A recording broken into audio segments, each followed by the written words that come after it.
All right, let's see how this goes. We've got a Ryobi pressure washer. So, yeah, I don't know what model number you call this one, but one of the telltale signs here has got 2465 psi, and you can see it's got a few of these nozzles and attachments on it. But you can buy this model without this, but this is a deck wash cleaner attachment, so that's why I've bought it. So let's go ahead and unbox it. So once you open up the top lid, you're going to find there's actually an envelope in here which I've opened up, and this is like the instruction manual.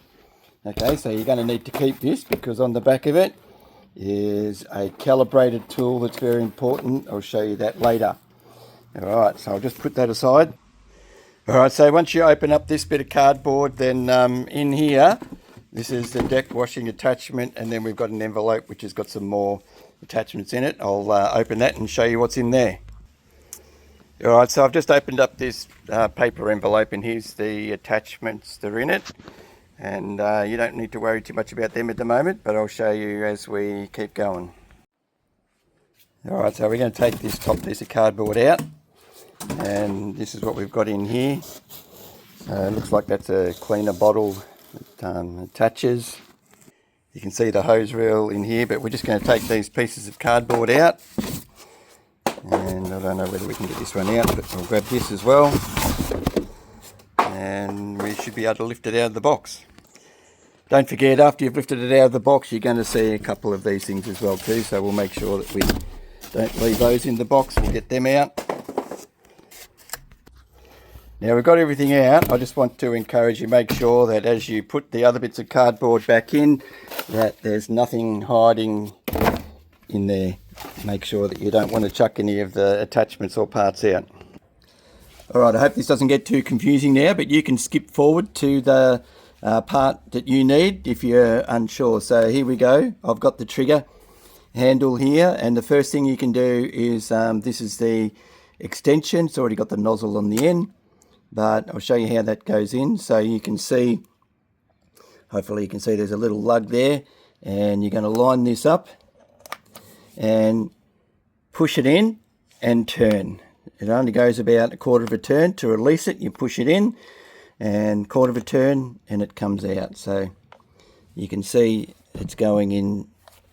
Not quite too sure whether that's clear enough, so we just push it in, quarter of a turn, and it springs back out again, so that's all right, don't worry about that. That's your trigger handle done. All right, so let me show you this now. This is the hose. Now the hose, it's all coiled up, and you'll notice it's got two ends on it. For the sake of ease and design, both these ends are the same, so it doesn't matter which way around you go, but I'll show you how they clip in. I'll just unwrap it. All right, hopefully this is a little bit better, but you can see this is just in front of the trigger gun. This is where you're going to plug one end of the hose in, and it's got this little release knob button thing here, and you can see what happens inside there. The wires just go aside. So we're going to plug one end of the hose into here. Make sure that that's out. Make sure that that's out all the way, and you can turn it around a little bit. That's fine. And so that's how you plug it into the trigger gun. All right, so let me show you this bit here now. We've got the other end of the hose. So this is the outlet where we're going to plug the other end into. This is a release button, and this is where the inlet or your hose is going to go in, your water hose. All right, so you can just push it in, and it should just clip in. Now if you want to get it out, you can just slide this forward like to the left, and the hose should come out. So there we go, we've connected the hose. All right, so the next thing we're going to do is we're going to fit this handle. This is the hose reel handle, and we're going to make sure that it goes in this hole properly. So you have a look at this. I'm just going to push this out. The way you do that, just make sure that those little lugs are lined up, and you should just be able to clip that through. So that should swivel. If it doesn't swivel, you've got it jammed. Don't force anything. This is only plastic. Now what we're going to do is we're going to make sure that we align this up with the grips there on the side. and I'll just make sure that it's lined up inside as well too. There we go, and that should work there. I'll just make sure, I've got to let go of this and make sure it's pushed all the way through. Now I just need to show you what I did. Held this while I was pushing this part in, so you just make sure that it clips all the way in, and then this should turn freely. Alright, so that's the handle fitted.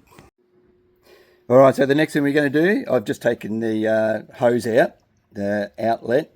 What we're going to do is we're going to fit the coupling just for, this is the inlet hose. So you can take this plastic cover off, and this is the thing you're looking for. So it's got a little bit of a filter in there, so that's nice of them to do that. So I suppose if you've got dirty water, that's going to catch any bits so it doesn't go through your gun.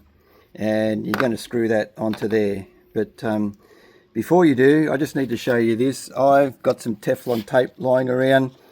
If you have, use it. You don't have to, but it just means that it makes this joint in there a little bit more secure, a little bit more waterproof. So these things are notorious for leaking out through here because it's got a bit of pressure.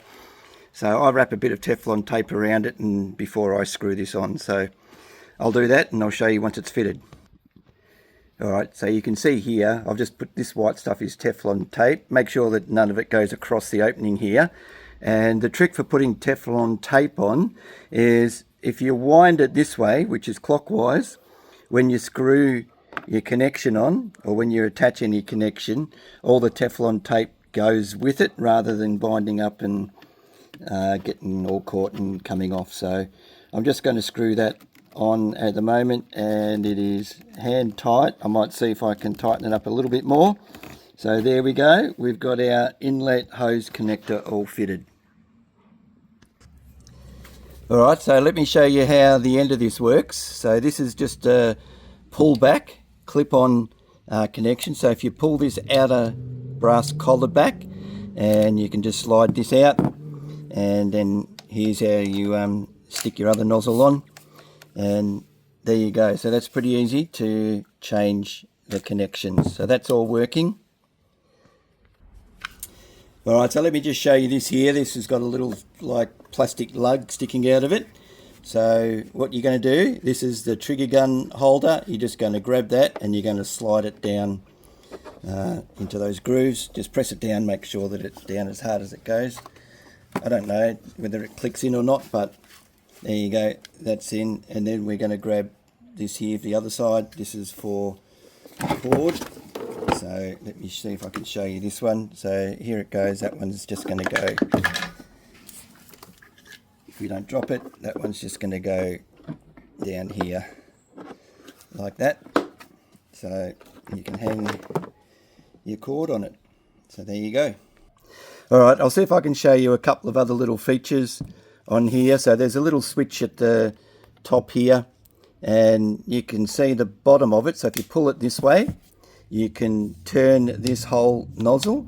So what that does, that just adjusts the angle of the spray. So if you've got a spray out here that's a fan that's going crossways, so if you turn it, then you can make the spray go the other way, and then you just lock it in back there.